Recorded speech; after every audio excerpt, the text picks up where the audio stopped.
Hello guys, tech by മലയാളത്തിന്റെ പുതിയൊരു വീഡിയോയിലേക്ക് എല്ലാവർക്കും സ്വാഗതം.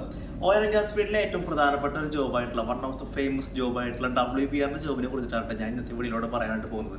വീഡിയോ ഇഷ്ടപ്പെടുകയാണെന്നുണ്ടെങ്കിൽ നമ്മുടെ ചാനൽ സബ്സ്ക്രൈബ് ചെയ്ത് നമ്മൾ ഫോളോ ചെയ്യാനായിട്ട് മറക്കണ്ട. ഓക്കെ, അപ്പോൾ എന്താണ് WPR എന്ന് പറഞ്ഞു കഴിഞ്ഞാൽ വർക്ക് പെർമിറ്റ് റിസീവർ എന്നാണ് അതിന്റെ ഫുൾ ഫോം വരുന്നത്. ഓയിൽ ആൻഡ് ഗ്യാസ് ഫീൽഡിൽ ഏതൊരു ജോബ് എടുക്കുമ്പോഴും ആ ഒരു ജോബ് തുടങ്ങാനായിട്ട് നമ്മുടെ ഈ WPR കയ്യിൽ നിന്നാണ് ആ ഒരു ജോബ് ശരിക്കും സ്റ്റാർട്ട് ചെയ്യുന്നത്. ഓൺഷോർ ആയാലും ഓഫ്ഷോർ ആയാലും ഓയിൽ ആൻഡ് ഗ്യാസ് ഫീൽഡിലത്തെ ഏതൊരു പ്ലാറ്റ്ഫോം ആയാലും ഇവിടെ ഒരു വർക്ക് തുടങ്ങണം എന്നുണ്ടെങ്കിൽ നമുക്ക് അവിടെ ഒരു WPR വേണം. WPR മാത്രമല്ല, ഒരു വർക്ക് പെർമിറ്റും വേണം. പെർമിറ്റ് എടുത്തു തരുന്ന ആളെയാണ് നമ്മൾ വർക്ക് പെർമിറ്റ് റിസീവർ എന്ന് പറയുന്നത്, അതായത് WPR എന്ന് പറയുന്നത്. ഞാൻ ഇന്ന് പറയാൻ പോകുന്നത് സൗദി അരാംകോന്റെ കീഴിലുള്ള WPR ജോബിനെ പറ്റിയിട്ടാണ്. അപ്പോൾ ഇവിടെ എങ്ങനെയാണെന്ന് വെച്ച് കഴിഞ്ഞാൽ ഏതൊരു വർക്ക് തുടങ്ങുമ്പോഴും അരാംകോന്റെ ഈ ഷുഗറിന്റെ കയ്യിൽ നിന്ന് നമുക്ക് പെർമിറ്റ് കിട്ടണം. അത് ആർക്ക് കിട്ടണം? നമ്മുടെ WPR കിട്ടണം. എന്നാൽ മാത്രമാണ് നമുക്ക് പ്ലാറ്റ്ഫോമിൽ ഒരു മുട്ടുസൂചി ഇവിടെ നിന്ന് എടുത്തിട്ട് അവിടെ കൊണ്ടുപോയി വെക്കാനായിട്ട് സാധിക്കുള്ളൂ. ഇനി എത്ര തരത്തിലുള്ള പെർമിറ്റാണ് നമ്മുടെ WPR ഉണ്ടാവുക? പലതരത്തിലുള്ള പെർമിറ്റുകളുണ്ട്. പലതരത്തിലെന്നല്ല, 4 തരത്തിലുള്ള പെർമിറ്റുകളുണ്ട്. Hot work permit, cold work permit, confined space permit, അതുപോലെ തന്നെ എക്യുപ്മെന്റ് ഓപ്പണിംഗ് ലൈൻ ബ്രേക്ക്, അതായത് EOLB എന്ന് പറഞ്ഞ പെർമിറ്റും വരുന്നുണ്ട്. ഒരു പെർമിറ്റിൽ എന്തൊക്കെ ഉണ്ടായിരിക്കും?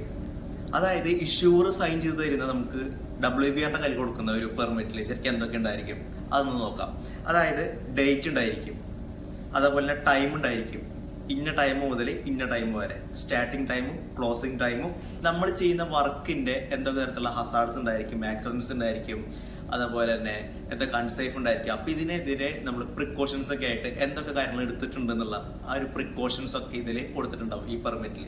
ഇനി ടോട്ടൽ എത്ര പേരവിടെ വർക്ക് ചെയ്യുന്നുണ്ട്, ഈ കാര്യങ്ങളും പിന്നെ ഇഷ്യൂവിന്റെ സൈന് ഉണ്ടോ എന്ന് നമ്മളൊന്ന് ചെക്ക് ചെയ്യണം. എന്നാൽ മാത്രമാണ് നമുക്ക് അവിടെ വർക്ക് ചെയ്യാനായിട്ട് സാധിക്കുള്ളൂ. ഇഷ്യൂവിന്റെ സൈൻ കിട്ടിയാൽ മാത്രമാണ് ഒരു വർക്ക് തുടങ്ങുന്നത്. ശരിക്കും എന്താണ് ഈ ഇഷ്യൂവർ? അരാംകോന്റെ ഒരു വ്യക്തി നമ്മുടെ WPR ഇഷ്യൂ ചെയ്ത് കൊടുക്കാണ് നമ്മുടെ വർക്ക് പെർമിറ്റ്. ഇയാളെയാണ് നമ്മൾ ഇഷ്യൂവർ എന്ന് വിളിക്കുന്നത്.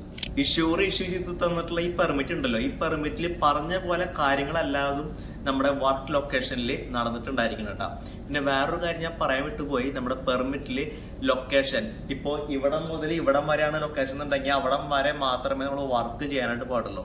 ഇനി ആക്സസ് കൊടുത്തിട്ടുണ്ടായിരിക്കും, ഇന്ന ആക്സസിലൂടെ മാത്രമേ പോകാനായിട്ട് പാടുള്ളൂ. നമുക്ക് തോന്നുന്ന പോലെ അതിൽ കൂടെ കയറാനും ഇതിൽ കൂടെ കയറാനൊന്നും പറ്റൂല. അപ്പൊ ഇതിന്റെ കാര്യങ്ങളൊക്കെ നോക്കുന്നത് നമ്മുടെ WPR തന്നെയാണ്. ഇനി ഒരു WPR കയ്യിൽ എന്തൊക്കെ തരത്തിലുള്ള ഡോക്യുമെന്റ്സ് ഉണ്ടായിരിക്കും ആ ഒരു ലൊക്കേഷനിൽ? പെർമിറ്റ് ഉണ്ടായിരിക്കും, സ്റ്റാറ്റ് കാർഡ് ഉണ്ടായിരിക്കും, ഗ്യാസ് മോണിറ്ററിന്റെ ചെക്ക് ലിസ്റ്റ് ഉണ്ടായിരിക്കും, പിന്നെ അതേപോലെ തന്നെ ഹാർനസിന്റെ ചെക്ക് ലിസ്റ്റ് ഉണ്ടായിരിക്കും, നമ്മുടെ സ്കഫോൾഡിങ്ങിന്റെ ചെക്ക് ലിസ്റ്റ് ഉണ്ടായിരിക്കും. ഇപ്പോൾ ഇവിടെ ഭയങ്കരമായിട്ട് ചൂടുകാലാണ്, അതുകൊണ്ട് തന്നെ നമുക്കിവിടെ ഹീറ്റ് ഇൻഡെക്സിന്റെ ഒരു പേപ്പർ നമ്മുടെ കയ്യിലുണ്ടായിരിക്കും. ഓരോ മണിക്കൂറിൽ അവർ കറക്റ്റ് ആയിട്ട് മെൻഷൻ ചെയ്യും ഏത് ഫ്ലാഗ് ആണ്, റെഡ് ഫ്ലാഗ് ആണ്, ഇത്ര ടെമ്പറേച്ചർ വരെ വന്നു, ഇത്ര ഹ്യൂമിഡിറ്റി വരെ വന്നു. അപ്പൊ അതൊക്കെ അവർ കറക്റ്റ് ആയിട്ട് നമ്മുടെ നാനോമീറ്റർ വെച്ച് ചെക്ക് ചെയ്തിട്ട് ആ കാര്യങ്ങളൊക്കെ മെൻഷൻ ചെയ്യണം. അപ്പൊ ഇതൊക്കെയാണ് നമ്മുടെ WPR കയ്യിൽ ഉണ്ടായിരിക്കേണ്ട നമ്മുടെ ആ ഒരു ഫോമുകൾ എന്ന് പറയുന്നത്. WPR ചെറിയൊരു ഡ്യൂട്ടീസ് നമുക്ക് നോക്കാം. അതായത് നമ്മുടെ വർക്ക് ലൊക്കേഷനിൽ ആ ഒരു വർക്ക് എപ്പോഴാണ് സ്റ്റാർട്ട് ചെയ്യുന്ന ടൈമും കാര്യങ്ങളും നമ്മുടെ പെർമിറ്റിൽ ഓൾറെഡി മെൻഷൻ ചെയ്തിട്ടുണ്ടാവുമല്ലോ. അപ്പൊ ആ ഒരു എപ്പോഴാണ് വർക്ക് സ്റ്റാർട്ട് ചെയ്തത്, അത് എപ്പോഴാണ് അവസാനിക്കുന്നതിന് 5 മുന്നേ ആ വർക്ക് നിർത്തണം. എന്നിട്ട് ഈ വർക്ക് മൊത്തമായിട്ട് ചെയ്ത് കഴിഞ്ഞതിന് ശേഷം അരമണിക്കൂർ മുന്നേ നിർത്തിയ ശേഷം അവിടെ പൂർണ്ണമായിട്ട് ഹൗസ് കീപ്പിംഗ് നമ്മുടെ WPR ചെയ്യിപ്പിക്കണം. അവർ പറഞ്ഞ് ചെയ്യിപ്പിക്കണം. ഹൗസ് കീപ്പിംഗ് ഇവിടെ പറയേണ്ട ആവശ്യമൊന്നുമില്ല. ഇവിടെ ഒരു 5:30 പെർമിറ്റ് തീരുന്നതെന്നുണ്ടെങ്കിൽ 5 മണിയാകുമ്പോഴേക്ക് വർക്ക് നിർത്തി അരമണിക്കൂർ ഹൗസ് കീപ്പിംഗ് കാര്യങ്ങളൊക്കെയാണ്. അങ്ങനെയൊക്കെയാണ്. ഇനി ഈ ലൊക്കേഷനിൽ നിന്ന് WPR വേറൊരു സ്ഥലത്തേക്ക് മാറിപ്പോകാനായിട്ടൊന്നും പാടില്ല. ഇപ്പോൾ ഒന്ന് യൂറിൻ പോകണമെന്നുണ്ട്, ബാത്റൂമിൽ പോകണമെന്നുണ്ട്, അങ്ങനെ പോവാണെന്നുണ്ടെങ്കിൽ ഈ വർക്ക് സ്റ്റോപ്പ് ചെയ്തിട്ട് വേണം പോകാനായിട്ട്. വിത്തൗട്ട് WPR അതുപോലെ വിത്തൗട്ട് പെർമിറ്റും ഇത് അലോ ചെയ്യുന്നില്ല. ഇത് രണ്ടും നമുക്ക് വേണം, WPR വേണം, അതുപോലെ തന്നെ നമ്മുടെ പെർമിറ്റും വേണം. അതുകൊണ്ടാണ് ഈ ജോബിന് ഇത്രയധികം ഡിമാൻഡ് പറയുന്നത്. നമ്മുടെ WPR വന്ന ആ ഒരു ലൊക്കേഷനും ആ ഒരു വർക്കേഴ്സിന്റെയും സേഫ്റ്റി പരമായിട്ടുള്ള റെസ്പോൺസിബിലിറ്റി കാര്യങ്ങളൊക്കെ നമ്മുടെ WPR കീഴിലായിരിക്കും. അതുകൊണ്ട് തന്നെ നമ്മുടെ സേഫ്റ്റി ഫീൽഡിൽ വരുന്ന ഒരു ജോബ് കൂടിയിട്ടാണ് നമ്മുടെ WPR എന്ന് പറഞ്ഞ ഒരു ജോബ് എന്ന് പറയുന്നത്. ഇനി അവിടെ നമ്മുടെ ഈ വർക്കേഴ്സ് ഒക്കെ അൺസേഫ് ആയിട്ടാണ് വർക്ക് ചെയ്യുന്നതെന്നുണ്ടെങ്കിൽ, അൺസേഫ് ആയിട്ട് വർക്ക് ചെയ്യുന്നത് നമ്മുടെ WPR കാണുകയാണെന്നുണ്ടെങ്കിൽ ആ ഒരു വർക്ക് നിർത്തിക്കാൻ വരെയുള്ള അധികാരം നമ്മുടെ WPR കയ്യിലുണ്ട്. എന്തെങ്കിലും തരത്തിലുള്ള നാച്ചുറൽ കലാമിറ്റി, അതേപോലെ തന്നെ നമ്മുടെ അൺസേഫ് ആയിട്ട് എന്തെങ്കിലും തരത്തിലുള്ള വർക്കുകൾ ഉണ്ടാവാണ്, അതേപോലെ തന്നെ ആക്സിഡൻസ്, അതുപോലെ തന്നെ ഹസാർഡ്സ്, ഇത്തരത്തിലുള്ള കാര്യങ്ങളൊക്കെ ഉണ്ടാവുന്ന സമയത്ത് ആ ഒരു പെർമിറ്റ് തന്നെ ക്ലോസ് ആയി പോകാനുള്ള ചാൻസ് ഉണ്ട്. ഒരു WPR ആവണമെന്നുണ്ടെങ്കിൽ എന്തൊക്കെ ക്വാളിഫിക്കേഷൻസ് ആണ് വേണ്ടത്? ശരിക്കും ഒരു ബേസിക് ക്വാളിഫിക്കേഷൻ എന്ന് പറഞ്ഞൊരു ക്വാളിഫിക്കേഷൻ നമുക്ക് ഇതുവരെ മെൻഷൻ ചെയ്തിട്ടില്ല. ഒരു 10ാം ക്ലാസ്സുകാരനെ വരെ നമുക്ക് ഈ ജോബിലോട്ട് അപ്ലൈ ചെയ്യാവുന്നതാണ്. പക്ഷേ നല്ല രീതിയിൽ ഇംഗ്ലീഷ് പറയാനായിട്ട് അറിഞ്ഞിരിക്കണം.